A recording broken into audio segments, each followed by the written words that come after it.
Saudi अरब, जहां से इस्लाम धर्म निकला, और दूसरा देश है तुर्की। ये दोनों ही देश इस्लाम धर्म के नजरिए से बेहद अहम है और इसलिए यहां हो रहे परिवर्तनों की पूरी दुनिया में मुसलमानों की नजर इन पर होती है। लेकिन आबादी के लिहाज से देखें तो दुनिया में सबसे ज्यादा करीब 22 करोड़ मुसलमान इंडोनेशिया में रहते हैं। इस पैमाने पर भारत नंबर 2 पर है। इस पैमाने पर भारत नंबर 2 पर है और इन दोनों ही देशों में ये देखने में आया है कि रूढ़िवादी और कट्टरपंथी माहौल में पली बड़ी यहाँ की महिलाएं खुले और ज्यादा आजाद माहौल में आती हैं तो उन्हें यकीनन कामयाबी मिलती है और वो खुद अपनी शख्सियत से एक नई इबारत भी लिख देती हैं।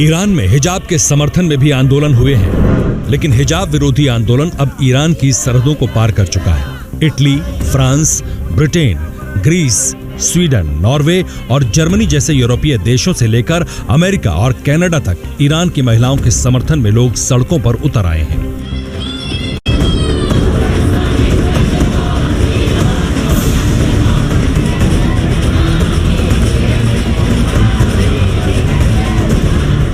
There are so many forbidden things for the women in Iran. We cannot sing, we cannot ride a bike, we cannot ride a motorbike in Iran. This is a protest in support of Iranian women. Their fight is really amazing. We know what they are doing. They sacrifice their lives for freedom, and that is something that should be highly respected, and we are doing it. America समेत दुनिया के कई देशों में हिजाब विरोधी प्रदर्शन हो रहे हैं, लेकिन मुसलमानों की सबसे ज्यादा आबादी एशिया और सबसे कम अमेरिकी महाद्वीप में है।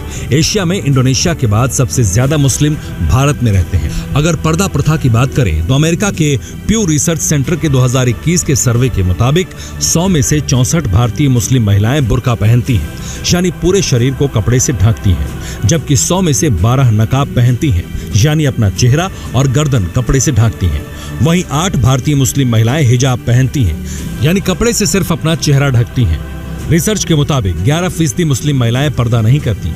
2011 की जनगणना के मुताबिक देश में करीब 17 करोड़ 22 लाख मुसलमान हैं, जिनमें से करीब 8 करोड़ 30 लाख मुस्लिम महिलाएं हैं और इनमें से करीब आधी यानी करीब 4 करोड़ महिलाएं अशिक्षित हैं।